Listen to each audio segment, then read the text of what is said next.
The gun camera footage shows something impossible.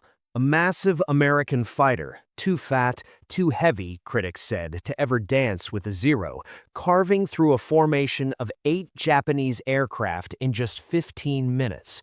The date is October 1944, and somewhere over the Philippines, physics itself seems negotiable. The pilot's hands move with surgical precision across throttle and stick, while enemy fighters disintegrate in streams of tracer fire that look in the grainy film like torn paper catching light.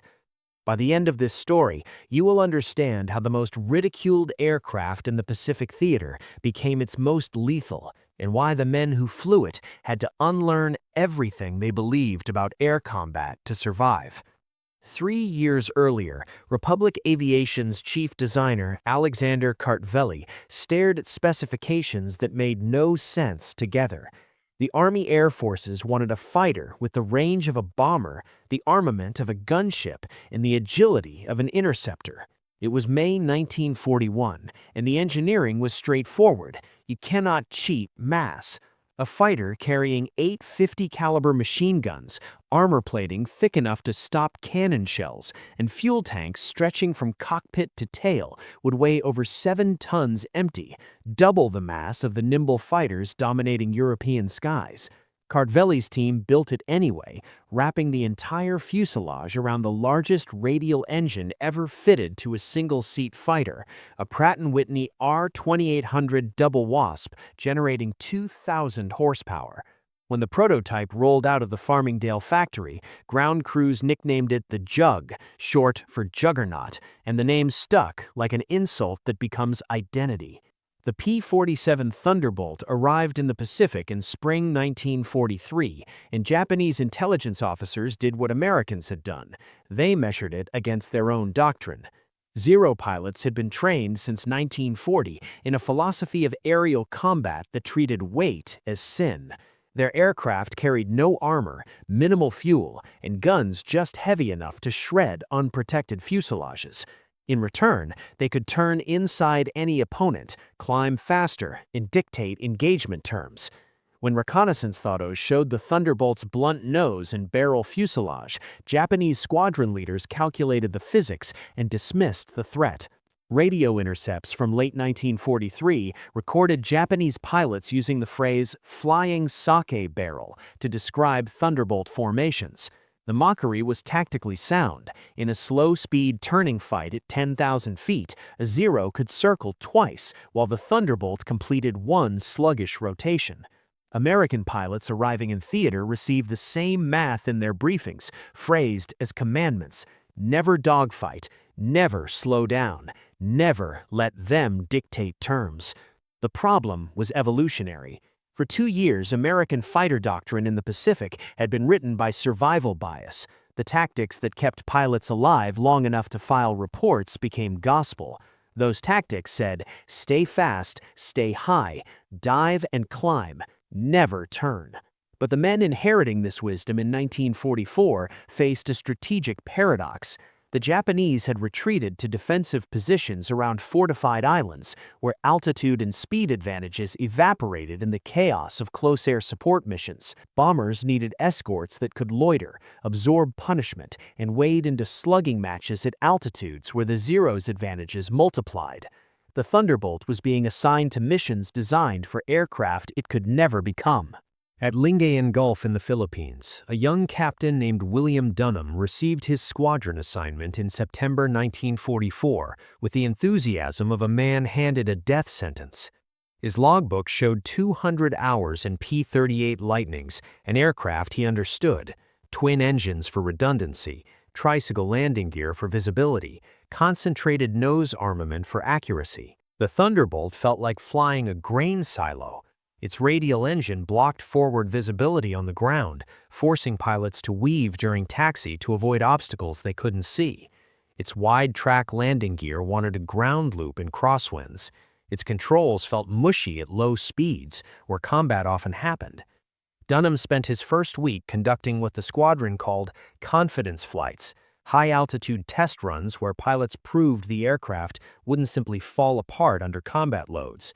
He discovered the Jug's one undeniable gift: it was nearly indestructible. Mechanics showed him a returned aircraft with a softball-sized hole punched through the cowling by a 20mm cannon shell. The engine had absorbed the impact and brought the pilot home. Another had landed with 3 feet of wing missing, the jagged aluminum trailing fabric and hydraulic fluid. The armor plating behind the seat was so thick that pilots joked about using it as a mattress. But durability was not agility, and the Japanese knew it. In early October, during bomber escort missions over Leyte, Zero pilots tested the Americans with slashing attacks that exploited every weakness. They would position themselves below and behind the Thunderbolt formations, then climb steeply into firing position, knowing the heavy Americans couldn't pitch their noses down fast enough to track the attack. If the P-47s tried to turn and engage, the Zeros simply tightened their circles and waited for the Americans to bleed speed, then pounced on the stalled targets. Dunham watched 2 squadron mates die this way in 72 hours, both experienced pilots who forgot the commandments and tried to fight the enemy's fight. The tactical solution came not from headquarters, but from a maintenance sergeant named Earl Kowalski, who had spent the 1930s modifying crop dusters in Nebraska. Kowalski noticed that returning pilots consistently reported the same sequence: engine temperature rising in climbs, power dropping when they needed it most, and a sluggish response when shoving the throttle forward to escape. He pulled the cowl off Dunham's aircraft on October 11th and found what he expected. The intercooler ducting was clogged with carbon deposits and tropical humidity corrosion, choking the supercharger's efficiency. Republic's engineers had designed the system for European altitudes, not Pacific heat and moisture. Kowalski's solution was illegal by maintenance manual standards. He removed every other baffle in the cooling system, widened the intercooler ducts with a grinding wheel, and retimed the supercharger to engage 500 feet lower than factory specifications. The modifications added 75 horsepower at combat altitudes and cut throttle response time by half. They also voided the warranty and risked engine failure, but Kowalski calculated that dying slowly from official specifications was no better than dying quickly from modified ones. Dunham tested the modified aircraft on October 14th during what was supposed to be a routine patrol over Tacloban. At 15,000 feet, he spotted a formation of 6 Zeros escorting bombers toward the American beachhead. His wingman called for a diving attack and immediate withdrawal, textbook procedure. But Dunham felt the difference in his hands before his brain processed it. The stick pressure was lighter, the throttle response immediate, the whole aircraft balanced differently around its center of mass. When he rolled into the dive, the Thunderbolt accelerated past 400 miles per hour, faster than any previous experience. The Zeros broke formation as the Americans flashed through them, but one Japanese pilot committed to a climbing turn, expecting the P-47 to wallow through its energy loss. Dunham pulled back on the stick, and the modified engine delivered. Instead of mushing into a stall, the Thunderbolt climbed almost vertically, hung for an instant at the apex, then snap-rolled onto the Zero's tail. The Japanese pilot realized his mistake too late. Dunham's 8 guns converged at 300 yards, and the Zero came apart in a cloud of aluminum confetti. The kill registered in Dunham's mind not as triumph, but as data. The P-47 had just performed a maneuver that every briefing said was suicidal, and he had survived because the aircraft's actual performance envelope exceeded its reputation. That gap between perceived capability and actual capability was tactical territory no one had explored. Over the next week, Dunham and Kowalski systematically violated doctrine.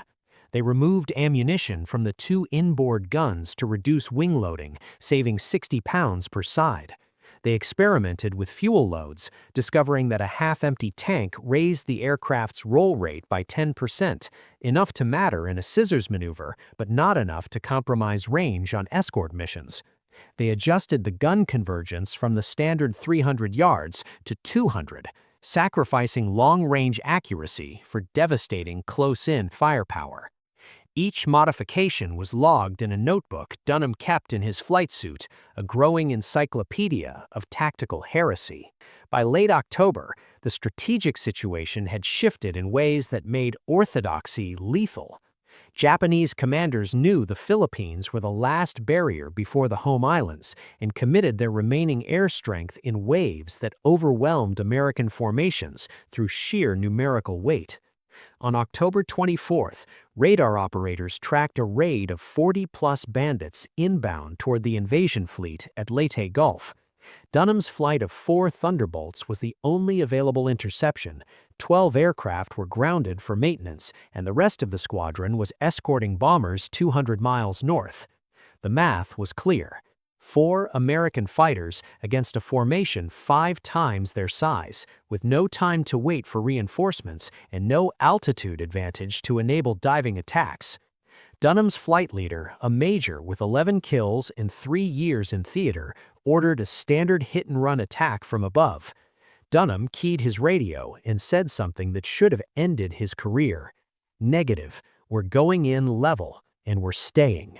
What happened in the next 15 minutes became the subject of 3 separate after-action reports in a gun camera film that is still used in tactical training. Dunham led his flight directly into the Japanese formation's flank at 14,000 feet, not diving but cruising, engines throttled to maximum continuous power. The Japanese fighter screen, 8 Zeros configured for escort, reacted predictably, breaking off to engage the Americans in the turning fight they dominated. But Dunham had spent 2 weeks learning to fly the P-47 like a different aircraft. Instead of climbing away, he pushed the stick forward into a shallow dive that kept his speed above 350 miles per hour, fast enough that the Zeros couldn't close the angle, but slow enough that his own turn radius tightened dramatically. The first Zero that tried to follow him into the descending spiral entered a speed regime where its light airframe became a liability. The controls fluttered, the turn rate collapsed, and Dunham simply pulled lead and fired. The Zero disintegrated. The second kill came 11 seconds later, captured in gun camera footage that shows a Zero attempting a head-on pass, a maneuver that relied on the P-47 pilot flinching first. Dunham didn't flinch. The Thunderbolt's armor could absorb hits that would shred a Zero, and its 8 guns fired a combined weight of fire 4 times heavier than the Japanese fighter. Both pilots fired at 500 yards, but only one was flying an aircraft designed to win that trade. The Zero's 20mm shells sparked off the Thunderbolt's engine cowling and windscreen. Dunham's 50 calibers sawed the Zero in half at the wing root. The tactical situation was now reversed. The remaining 6 Zeros faced an opponent that had just demonstrated it could fight their fight and win.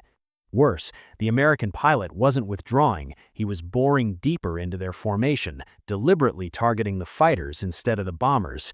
Japanese doctrine had no answer for this because it was built on assumptions about American cautiousness and technical limitations that no longer applied. 3 more Zeros died in the next 4 minutes, each attempting a different orthodox countermaneuver, and each discovering that the P-47's modified performance envelope made old tactics obsolete. One tried a vertical scissors, assuming the American would stall first. Dunham's boosted engine kept him in the fight until he could reverse and fire from below. Another attempted a split S-dive to escape, betting that the heavy Thunderbolt couldn't follow without overstressing the airframe. Dunham rolled inverted and pulled through, the G-forces graying his vision, but the aircraft holding together. The 6th, 7th, and 8th kills happened in a single engagement that looked, in the gun camera playback, like industrial machinery processing raw materials. The 3 remaining Zeros made the decision to attack simultaneously from different vectors, a tactic designed to overwhelm a single defender's situational awareness. Dunham saw them coming and did something that made sense only if you understood the P-47's one remaining advantage. He flew directly toward the nearest Zero, forcing a closing speed of over 600 miles per hour. At that velocity, the engagement window was less than 2 seconds. Dunham fired a 1-second burst, pulled up sharply, rolled inverted, and fired again at the second Zero, now visible through his canopy top.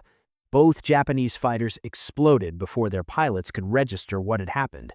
The third Zero, flown by either the formation's most experienced pilot or its most paralyzed, held its course for 3 seconds too long, probably trying to process how 2 aircraft had just died in the time it took to inhale.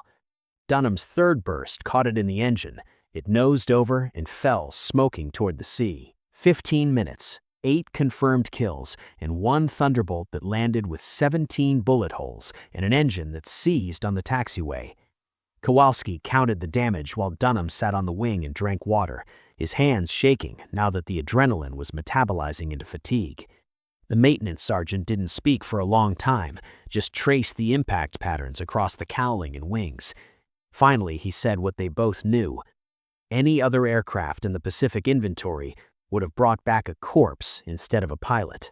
The after-action report filed by Dunham's squadron commanders struggled with language.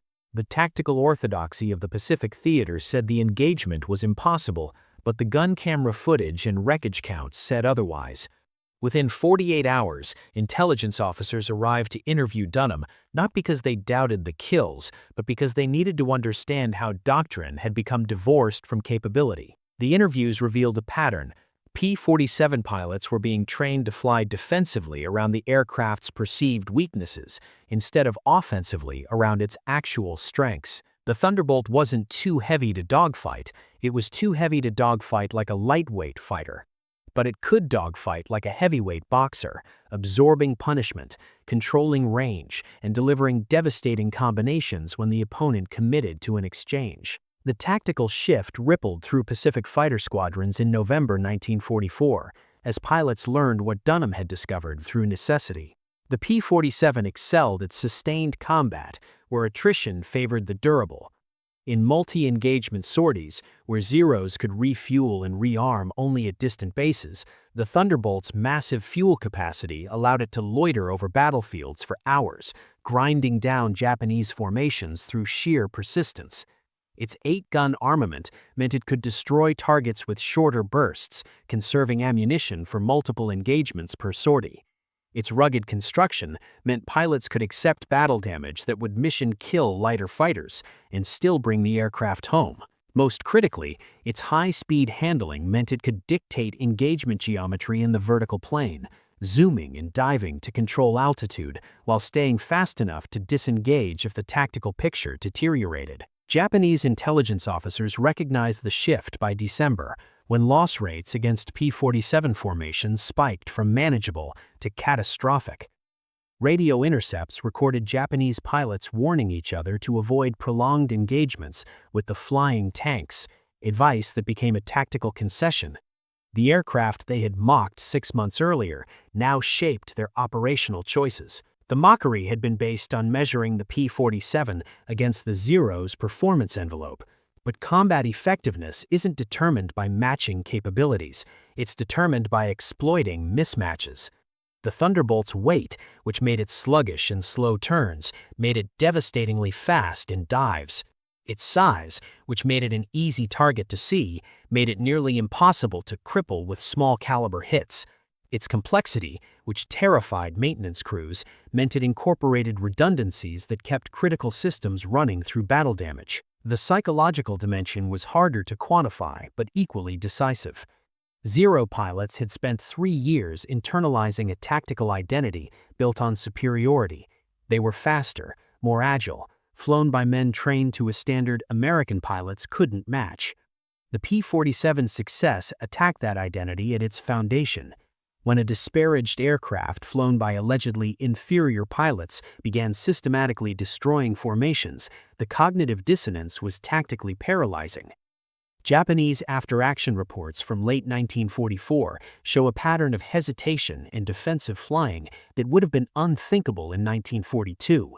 Pilots who once pressed attacks to suicidal ranges now broke off early. Formations that once maneuvered aggressively now prioritized survival over engagement. The shift wasn't cowardice, it was rational adaptation to an environment where the old rules no longer predicted outcomes. Dunham flew 63 more combat missions before the war ended, accumulating 14 confirmed kills and probable credit for 6 more. He survived 3 forced landings, 2 engine failures, and an incident where a 40mm anti-aircraft shell punched through his right wing without detonating.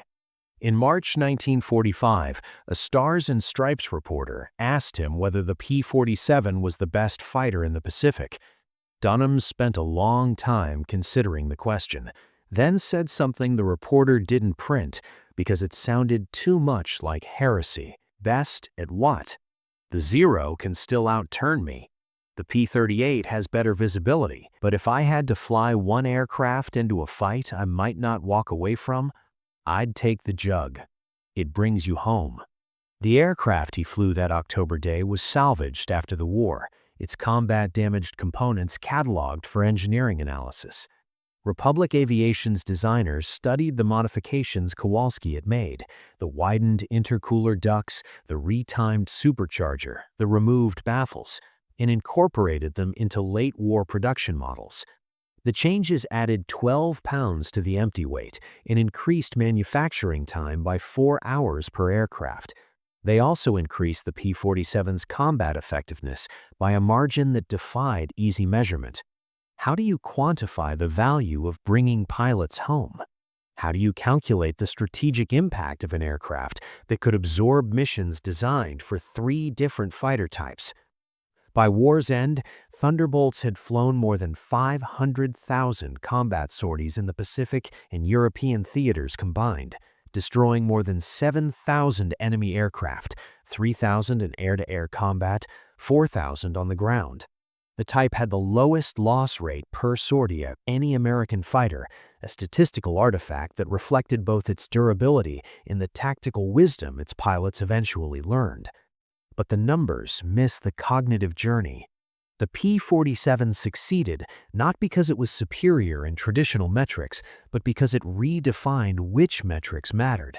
It forced pilots to abandon the idea that air combat was about outturning opponents and accept that it was about imposing your strengths on their weaknesses. The gun camera footage from Dunham's October engagement is preserved in the National Archives, 19 minutes of grainy black and white film that compressed an entire tactical revolution into one afternoon over the Philippines. Watch it carefully and you can see the moment. Frame 1847, exactly 9 minutes into the engagement, where a Zero pilot makes his final decision. He's been watching the American for 30 seconds, calculating angles and speeds, and he commits to a climbing attack that should force the P-47 into a stall. The Thunderbolt climbs with him, impossible but happening, and the Zero pilot has perhaps 1 second to understand that everything he learned about this enemy is wrong.